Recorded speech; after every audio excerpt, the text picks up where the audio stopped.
J'ai vendu mon HUC et je suis encore pauvre en fait. Et ça me rend... Je suis au bout de ma vie les gens. Elle est dans un sale état, cheveux collés au visage, yeux rouges, mais c'est pas à cause d'une allergie. Disons plutôt, comment dire sans être vulgaire, c'est du sperme. No God! L'OFM c'est un des business les plus faciles, mais c'est pas forcément fait pour tout le monde. On est constamment soumis au stress, ça va encore plus avec l'OFM parce que c'est nouveau. C'est pas compliqué de faire de l'OFM, mais ce qui est compliqué c'est de gérer tout ce qu'il y a autour. OnlyFans, j'avais carrément des abonnés qui voulaient même pas voir mon cul, ils voulaient juste me parler. Ça veut dire que sur OnlyFans, il y a aussi cette proximité avec les abonnés. Et si c'était pas de travailler du sexe, même si j'imagine que les garçons, quand ils voyaient des photos, voilà quoi. J'ai arrêté OnlyFans parce que je commençais à avoir le cerveau qui allait exploser. Je supportais plus du tout comment on me parlait sur la plateforme. Vous gagnez combien par mois? C'était une fourchette entre 15 et 40. OnlyFans, c'est un réseau social britannique, un mix entre Instagram et chatroulette, mais payant. Les créateurs de contenu gagnent de l'argent grâce aux utilisateurs qui s'abonnent à leur compte, les fans, qui peuvent aussi les payer en pourboire ou à la vue. Pour s'abonner à un compte, c'est entre 3 et 50 € par mois. Welcome to OnlyFans. Au final, maintenant, j'ai pas encore d'enfant et je regrette déjà le fait d'avoir été sur OnlyFans.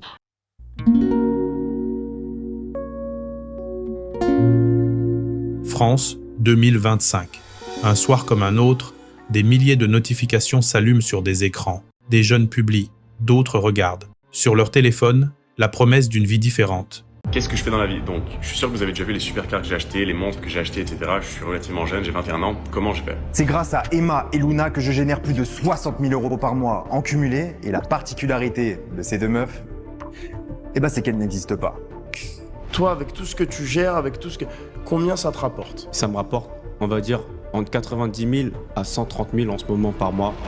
Liberté, argent, reconnaissance. Tout est à portée d'un clic, tout semble possible. T'es modèle OnlyFans et tu veux vraiment faire beaucoup d'argent et exploser dans le milieu, alors écoute bien ce que je vais dire. Déjà, il faut que tu aies une vraie mentalité, c'est-à-dire qu'il faut que tu aies une mentalité de gagnante. Car rappelle-toi bien qu'une modèle qui est coachable et qui suit la stratégie et qui suit une bonne stratégie que son manager lui a donnée, c'est forcément une modèle qui réussit.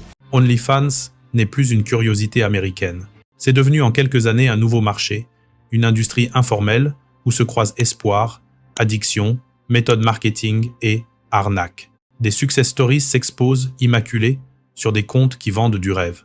Mais derrière certaines vitrines numériques, il y a des réalités beaucoup plus dures. Exploitation, détresse, pression et crimes financiers qui se camouflent en business. J'ai pris un contrôle fiscal, je ne déclarais pas mes revenus minimes. J'ai vendu mon HUC et je suis encore pauvre en fait. Et ça me rend... Je suis au bout de ma vie les gens. Nous allons vous raconter une histoire que vous connaissez peu, être déjà, mais qu'on n'ose pas toujours dire entièrement. On va regarder la France dans le miroir. Comment des jeunes diplômés, parfois brillants, parfois perdus, se retrouvent à vendre leur intimité pour un salaire instantané. Je sais pas, pour l'instant j'ai pas rencontré la bonne personne. Ensuite on me demande, est-ce que tu es toujours sur Mime? Oui, je suis toujours sur Mime. Je tenais à vous dire que j'ai ouvert un compte Mime, donc c'est la version française de OnlyFans. Comment certains boss du game, ceux qui vendent des formations, promettent la richesse et orientent des carrières prospères en monnayant l'espoir. Est-ce que tu peux nous expliquer un petit peu plus quel est ton business? Je suis manager OnlyFans en gros. Et là du coup t'as à peu près combien de modèles? J'ai plus de 25 modèles sous gestion. Ah ouais, c'est une vraie entreprise. Comment des noms comme Anthony Sirius ou Keo apparaissent dans les conversations comme des références pour ceux qui veulent apprendre le business de la visibilité. Et nous poserons la question que beaucoup éludent, quelles compétences ces jeunes possèdent-ils réellement et qu'arrive-t-il quand ils n'en ont pas? Demandons-leur franchement, quelles compétences avez-vous aujourd'hui que vous n'arrivez pas à monétiser autrement? Parce que la vérité, souvent, est crue. Ce n'est pas toujours le talent qui manque, c'est l'accompagnement, l'éducation, la vision d'un avenir autre que la célébrité à tout prix. Je viens d'une famille qui est quand même assez précaire. Quand je me suis vraiment lancée, j'avais pile 25 ans, j'arrêtais les études, j'étais inscrite au CAPES à l'époque. C'était pour moi une grande période de précarité où on savait pas quoi faire, on savait pas quoi attendre de l'avenir. Et c'est pas ce à quoi on aspirait, on voyait nos parents qui se crevaient au travail, qui étaient malheureux comme des chiens, qui développaient des maladies, qui mouraient très vite, qui avaient à peine le temps de profiter de la retraite, qui s'usaient au travail, qui étaient pas épanouis, qui étaient malheureux. Et je me disais, mais est-ce que je veux ça pour moi? Non. J'aspire à plus. Et très rapidement, quand on est dans ce genre de situation, le travail du s'affiche comme étant la promesse de quelque chose de mieux. Nous parlerons aussi des consommateurs. Oui, la plupart ne sont pas des anonymes au loin. Beaucoup sont des pères de famille, des jeunes de 16-20 ans, des gens qui normalisent la nudité en un clic. Imaginez cet adolescent d'aujourd'hui, habitué à une consommation permanente de contenus adultes, que fera-t-il quand il sera père demain? Quel rapport au désir, à l'intimité et au respect des autres portera-t-il? Ces questions ne sont pas théoriques. Elles sont morales, sociales et lourdes de conséquences pour les générations futures. Et puis, il y a la responsabilité partagée. Parents, écoles, dirigeants, gouvernements. Ces jeunes ont été des enfants. Quelqu'un devait leur apprendre la différence entre le bien et le mal, entre le travail qui construit et le mirage qui détruit. Si la majorité s'engouffre dans une économie de l'image, est-ce que les institutions et les familles ne portent pas, elles aussi, une part de responsabilité? Dans cette vidéo, je ne viens pas pour condamner gratuitement. Je viens pour raconter fidèlement ce qui se passe, pour montrer comment le rêve se transforme parfois en cage. Et je vous promets ceci. À la fin, vous aurez un plan concret, un exercice pratique et des pistes claires pour savoir si vous pouvez, vous aussi, freiner, changer de cap ou aider quelqu'un qui en a besoin. Ce plan n'est pas une leçon moralisatrice. C'est un outil éprouvé, simple, que chacun peut tester. Restez avec nous, parce que ce que vous allez entendre changera peu. Être la façon dont vous regardez votre écran et la façon dont vous protégez la génération qui vient. Maintenant, est-ce que je pense que c'est vraiment du positif pour la société et que ça l'améliore, etc. Non, mais je pense aussi que c'est inévitable. Si c'est pas moi qui le fais, il y a des gens qui vont le faire et ils vont se faire payer à ma place. Dans les rues de Paris, Marseille, Lyon ou Lille, une nouvelle génération s'impose. Des jeunes qui ne rêvent plus de signer un CDI ni d'intégrer une grande entreprise. Salut, update agence rapide. Hier, j'ai fait 30 700 $. Leur rêve tient en une phrase. Vivre libre, sans patron, depuis son téléphone. C'est un business en ligne, on s'en bat les couilles. Est-ce que tu peux recevoir de l'argent? Oui. Est-ce que tu peux parler, discuter avec des gens sur Insta? Oui, bah c'est bon. Et pour beaucoup, ce rêve a désormais un nom, OnlyFans. Sur les réseaux, les modèles se multiplient. Des comptes flamboyants, des chiffres mirobolants, des promesses de fortune. Do I actually make good money doing OF Curious? It's also for the people that keep asking me why I flush my pants and other things like that. It's because I make this kind of money, and I would say that's pretty good money for someone my age. Les success stories circulent. Un tel gagne 20 000 € par mois. Une autre s'achète un appartement cash. Mais ce que peu disent, c'est l'envers du décor. Le poids psychologique, l'exposition constante, la dépendance au regard des autres. J'ai espoir, au moins, que peut-être une deuxième fois j'arriverai à m'en sortir, que j'aurai encore la force en moi de créer quelque chose de nouveau qui sera en accord avec mes buts, avec mes aspirations et avec ce que je décide moi de faire de ma vie. Souvent on pense qu'on a les épaules pour porter ça, la vérité c'est que c'est difficile pour tout le monde. En France, certains se présentent comme les boss du game. On parle d'Anthony Sirius. Hey mon gars, elle est incroyable ta voiture. Tu fais quoi dans la vie pour avoir une voiture comme ça? Moi, je suis coach.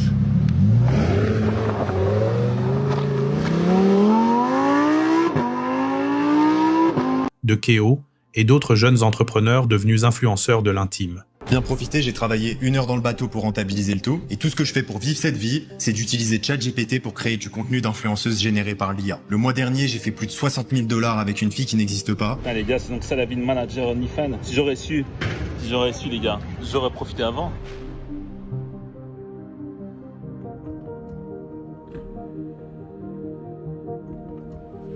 Ils vendent des formations, promettent la réussite à ceux qui osent. Les chiffres que vous voyez là, c'est gros chiffres, là, genre 1 million de CA par mois. Si vous voyez ça comme quelque chose d'impossible, arrêtez d'être gay d'esprit, je sais pas, mais rendez-vous compte qu'il y a un monde dans lequel moi et les personnes qui gagnent plus d'argent que moi, on discute et on rigole des gens qui pensent que c'est pas possible. Je vous jure. Crée ton contenu, monétise ton image, deviens ton propre patron. Et pour des milliers de jeunes, ces mots résonnent comme une porte de sortie face à un avenir qu'ils jugent bouché. Mais il faut le dire sans détour. Beaucoup d'entre eux ne manquent pas de diplôme. Certains sortent d'écoles de commerce, d'autres ont des BTS, des licences. Ce ne sont pas des marginaux. Ce sont des jeunes brillants, connectés, frustrés de ne pas trouver leur place dans un système qui ne valorise plus le mérite autant que la visibilité. Alors, ils se tournent vers le business du corps et de l'image. Parce que c'est ce qu'ils voient marcher, parce que c'est ce qui attire, parce qu'on leur a répété que tout se vend, y compris soi-même. Dans un premier temps, je suis allée sur OnlyFans car j'avais un manager qui me mettait beaucoup la pression pour que j'y aille. Il me disait dans tous les cas, tu mets déjà ton cul sur internet, autant le monétiser. Mais posons une question simple. Quelles compétences concrètes ces jeunes possèdent-ils vraiment? Et surtout, qu'est-ce qui empêche ceux qui ont de vraies compétences de les monétiser autrement? La vérité, souvent, c'est qu'ils n'ont pas appris à transformer ce qu'ils savent en valeur. Ils veulent l'argent avant la maîtrise. Ils veulent la reconnaissance avant l'expérience. Et le système, lui, ne leur apprend pas la patience. Beaucoup de jeunes finissent par partir. Dubaï, Bali, Malte. Des paradis fiscaux numériques où ils disent « vivre mieux ». En réalité, ils fuient la France, ses taxes, ses regards moralisateurs, son manque d'opportunités.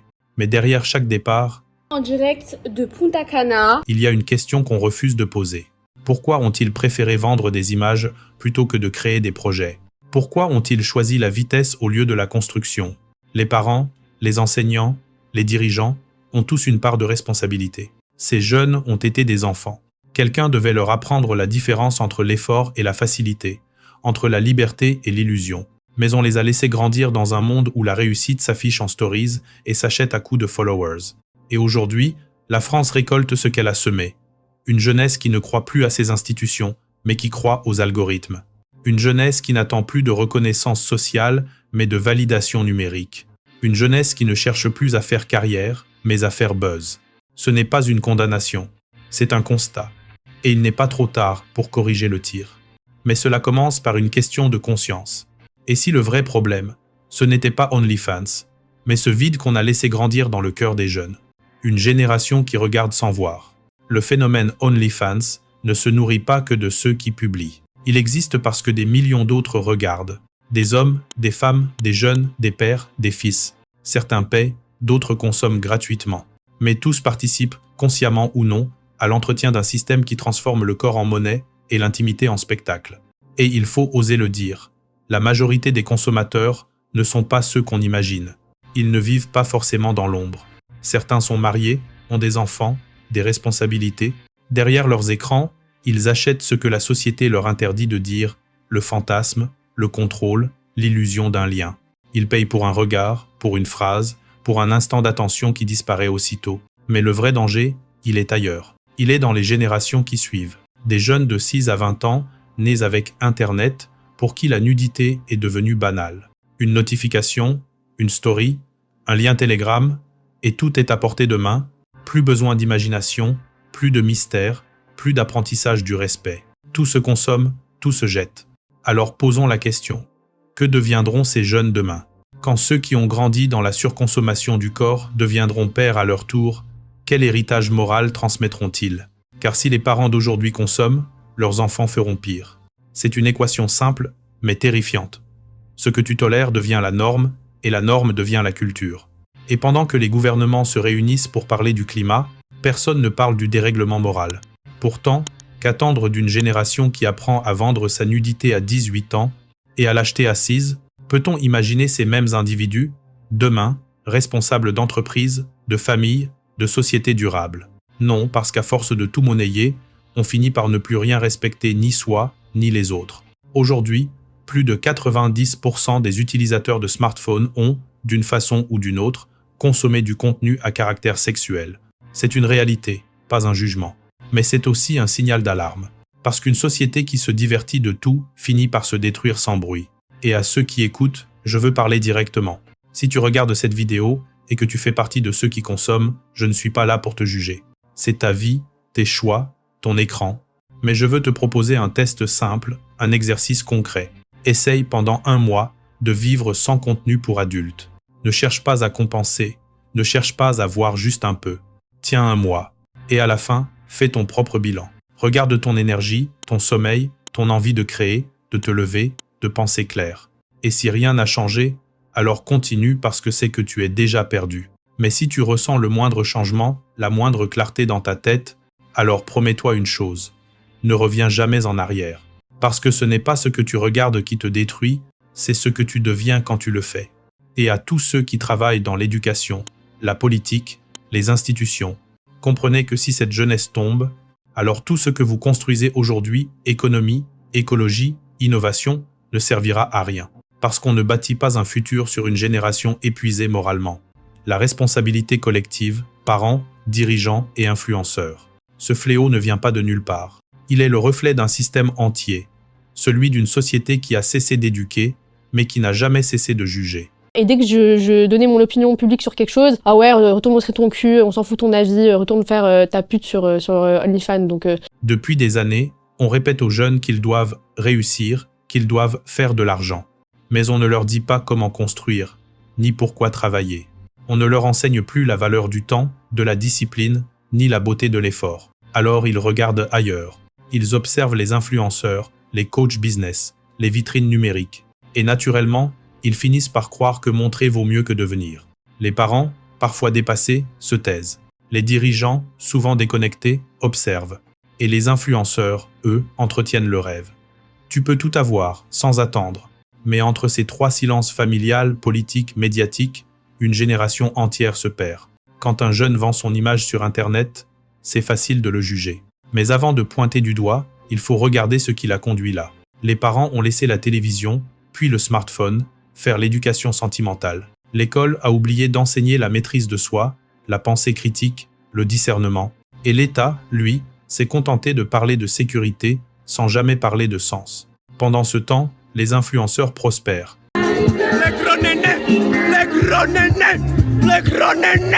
Ils se filment à Dubaï, sur fond de piscine à débordement, expliquant comment changer sa vie depuis son canapé. Ils ne vendent pas du savoir, ils vendent du mirage. Et chaque jeune qui clique devient un client de plus dans une industrie de l'illusion. Oui, il faut citer des noms, Anthony Sirius, Keo et d'autres figures du même milieu qui se présentent comme mentors, formateurs ou stratèges. Certains ne sont pas mal intentionnés, mais qu'ils le veuillent ou non, ils participent à la banalisation d'un modèle, celui du gain sans contribution. Et je pose une question à chacun de ces jeunes qui nous écoutent. Dis honnêtement, quelles compétences as-tu vraiment? Que sais-tu faire que tu pourrais vendre autrement que ton image? Car souvent, la vérité est simple. Tu n'as pas encore trouvé ta voie, mais tu veux déjà l'argent. Tu veux la récompense avant le travail. Et si personne ne te le dit franchement, c'est parce que tout le monde veut te vendre quelque chose. Les dirigeants, eux, portent aussi leur part. À force d'alourdir les charges, de rendre l'entrepreneuriat inaccessible, ils ont fabriqué des exilés économiques. Des jeunes qui partent à Dubaï, à Malte, à Bali, pas seulement pour échapper aux impôts, mais pour fuir une France qui ne croit plus en eux. Et à force de fuir, ils oublient que la vraie richesse, c'est de construire là où on est. Alors oui, il faut le dire, le système a échoué. Mais échouer ne veut pas dire qu'il est trop tard. Il faut repenser l'éducation, redonner du sens à la réussite, apprendre aux jeunes qu'on ne travaille pas pour quelqu'un, mais avec quelqu'un. Et qu'au fond, le succès, ce n'est pas ce qu'on montre, c'est ce qu'on devient. Ce message n'est pas un reproche, c'est un appel. Un appel à tous, parents, professeurs, influenceurs, ministres, citoyens. Si la jeunesse s'effondre, tout ce que nous aurons bâti n'aura aucune valeur. Parce qu'un pays sans repère est un pays sans avenir. OnlyFans s'est présenté au monde comme une révolution. Une plateforme libre, sans tabou, où chacun pouvait monétiser son contenu, trouver son public et vivre de sa passion. Un espace d'expression, de pouvoir, d'autonomie. Mais derrière le discours, la réalité est tout autre. Une machine à cash parfaitement huilée, où les plus vulnérables paient le prix fort. Le plus simple, ce sont les petites étudiantes en galère, faciles à convaincre parce qu'elles n'ont pas d'expérience dans le travail du sexe et pas assez matures pour comprendre les conséquences. Le système repose sur une logique simple. Plus tu montres, plus tu gagnes. Au début, tout paraît inoffensif. Une photo, un message, un échange privé. Puis viennent les demandes, un peu plus, juste une fois, pour un abonné fidèle. Et sans même s'en rendre compte, beaucoup dépassent leurs propres limites. Ce n'est plus du partage, c'est une performance. Et chaque performance devient une dépendance. La plateforme prend sa part, les agences prennent la leur, et au bout de la chaîne, il reste une vérité froide. L'argent ne rend pas libre, il rend prisonnier de l'attention. Car pour continuer à gagner, il faut continuer à plaire. Et pour continuer à plaire, il faut continuer à s'exposer. Certaines agences françaises gèrent aujourd'hui des dizaines de comptes. Elles embauchent, forment et exploitent parfois dans l'ombre. Écoute, salut tout le monde, moi c'est Lorenzo. J'ai 23 ans, bientôt 24. Ça fait depuis 2020 que j'ai plusieurs business en ligne, donc je vis à plein temps de mes activités en ligne. Et là, la raison pour laquelle je suis sur ce podcast, c'est parce que j'ai aussi une agence OnlyFans. J'ai une position qui peut être un petit peu ambivalente parce que je suis aussi catholique pratiquant. Des jeunes femmes, mais aussi des hommes, qui deviennent des produits. Leur image est planifiée, calibrée, optimisée comme une marque. Des conversations privées sont écrites par des community managers. Et oui, c'est pas la fille elle-même qui répond, mais à la fin, ils ont ce qu'ils veulent. Des vidéos personnelles sont scénarisées. Et les fans, eux, paient pour une illusion celle d'un lien authentique alors qu'ils ne parlent qu'à une machine humaine. Ce business prospère sur la solitude. La solitude de ceux qui montrent et celle de ceux qui regardent. C'est une économie bâtie sur un besoin profond, celui d'être vu, reconnu, validé. Et quand l'argent s'y mêle, tout devient flou. Les frontières morales s'effacent, les limites psychologiques s'étirent, jusqu'à ce qu'il n'en reste plus aucune. Mais la dépendance ne s'arrête pas aux créateurs. Elle touche aussi les consommateurs. Chaque like, chaque vue, chaque clic renforce le modèle. C'est une boucle infinie. Plus il y a de demandes, plus il y a d'offres, et plus le système s'étend. Un cercle vicieux, encouragé par les algorithmes, nourri par la curiosité, amplifié par la honte. Et derrière chaque grand compte à succès, il y a une réalité moins glamour. Le stress, la peur du déclin, la perte d'identité. Certaines personnes finissent isolées, incapables de reprendre une vie normale. J'ai aussi des gens autour de moi qui m'aiment, ils sont peu nombreux mais ils sont là et ça fait du bien. Parce que quand ton corps devient ton entreprise, comment redevenir toi-même? Quand ta valeur dépend des clics, comment retrouver le silence? Tout ce qui va compter pour toi, ça va être d'avoir ce rapport au clic, au stats sur OnlyFans. Je trouve que c'est quelque chose qui est très isolant. OnlyFans ne crée pas le vide intérieur, il l'exploite. Et c'est là que réside le vrai danger. Ce n'est pas une plateforme, c'est un miroir. Un miroir qui reflète ce que notre époque valorise le plus. L'apparence, le court terme, le spectacle de soi. Et tant que la société continuera de récompenser l'image avant la substance, le business de l'illusion continuera de grandir, peu importe le nombre de scandales. Parce que tant qu'il y aura des regards à capter, il y aura toujours quelqu'un prêt à tout montrer. Derrière les chiffres, les followers, les euros affichés en story. Là, il est 18h40. Vous allez péter votre crâne, les gars. Vous allez péter votre crâne. Regardez. Il est 18h40, on est à 2380 €. Dites-vous que les gars, on est en train de faire une journée, je pense qu'on va taper les 3K. 3K sur un modèle qui part de 0. Et là, on va taper les 3K. Je sais pas si vous vous rendez compte, en une journée. Il y a des vies qui se vident lentement. Des visages qui sourient à l'écran, mais qui s'effondrent quand la caméra s'éteint. Car ce que peu disent, c'est que ce business a un prix, la paix intérieure. Psychologiquement, le modèle de l'exposition constante crée une double vie. D'un côté, l'image parfaite, confiance, succès, admiration. De l'autre, la peur, celle d'être jugé, remplacé, oublié. Chaque poste devient une validation, chaque silence un rejet. Et quand la validation devient une drogue, le manque devient insupportable. Certains tombent dans la dépression, d'autres dans l'angoisse permanente de ne plus plaire. Les relations amoureuses se brisent, les amitiés s'éteignent. Parce que quand tout devient contenu, plus rien n'a de sens. On ne vit plus pour ressentir, on vit pour montrer. Socialement, la fracture s'élargit. D'un côté, une jeunesse fascinée par la visibilité. De l'autre, une société qui méprise ceux qui s'exposent tout en consommant ce qu'ils produisent. C'est un paradoxe cruel. La France condamne ce qu'elle alimente. Elle juge la dérive, mais la regarde chaque jour. Et cette hypocrisie ne fait qu'aggraver le malaise. Les jeunes qui s'y lancent se sentent incompris, isolés, rejetés. Ils deviennent des produits, mais aussi des cibles. Piraterie, chantage, harcèlement, menaces. Je vais tout balancer. Tu veux que ta famille voie les vidéos? Tu veux que je porte plainte pour rupture abusive de... Les témoignages s'accumulent, et pourtant, peu de gens veulent vraiment comprendre. Mais au-delà du mental et du social, il y a une autre conséquence, plus silencieuse, la perte spirituelle. Car l'être humain n'a pas été créé pour se vendre. Sometimes like feeling so like robotic. By I think like the 30th, you know, like when we're getting on a bit, I've got like a routine of like how we're gonna do this, and like it just sometimes you'd like disassociate and be like, you know, like it's not like normal. Quand tu réduis ton existence à une marchandise, tu perds la connexion avec ce qui te rend humain, la dignité, le sens, la pudeur, la gratitude. Tu vis dans la lumière des écrans, mais ton âme s'assombrit. Et à force de courir après la reconnaissance virtuelle, tu oublies que le vrai respect ne se mendie pas, il se mérite par ce qu'on bâtit, pas par ce qu'on montre. Ce système ne détruit pas seulement les individus, il détruit la notion même de valeur. Aujourd'hui, ce n'est plus le savoir, ni le travail, ni la bonté qui élève quelqu'un, c'est le buzz. Et à long terme, cette logique crée une société sans repère. Une société où l'argent décide de la morale, où la honte disparaît, et où la conscience devient une option. Mais il faut le dire avec calme et vérité. Tout cela n'est pas irréversible. Le cœur humain, quand il est sincère, peut encore changer. Et c'est pour cela que cette vidéo existe, pas pour juger, mais pour rappeler qu'il est encore temps. Parce que même au fond du gouffre, il reste une échelle, celle du choix. Le choix de se reprendre, le choix de se redéconnecter, le choix de se reconstruire. À ce stade, tu l'as compris, OnlyFans n'est pas juste une plateforme. C'est un symptôme, le reflet d'un monde où le paraître a remplacé l'être, où la réussite se mesure en vue et où la dignité s'échange contre quelques abonnements mensuels. Mais au fond, ce n'est pas une histoire de technologie. C'est une histoire d'humanité, de choix, de ce qu'on décide de devenir, chacun, face à l'écran. Parce que, oui, tout commence par un clic. Et souvent, ce clic semble anodin. Mais avec le temps, il devient un piège invisible. Une addiction qui vole ton temps, ta confiance, ton énergie, ton ambition. Et quand tu crois juste regarder, en réalité, tu es en train de t'éteindre doucement. Alors, je ne vais pas te moraliser, mais je vais te proposer quelque chose de concret, un exercice simple. Pas pour me prouver quelque chose, mais pour te prouver quelque chose à toi-même. Fais une pause d'1 mois. Un seul mois. Pas de contenu pour adultes, pas de site, pas d'abonnement, pas de curiosité innocente. Pendant 30 jours, concentre-toi sur toi, ton travail, ta famille, tes projets, ta santé. Et à la fin, regarde-toi honnêtement.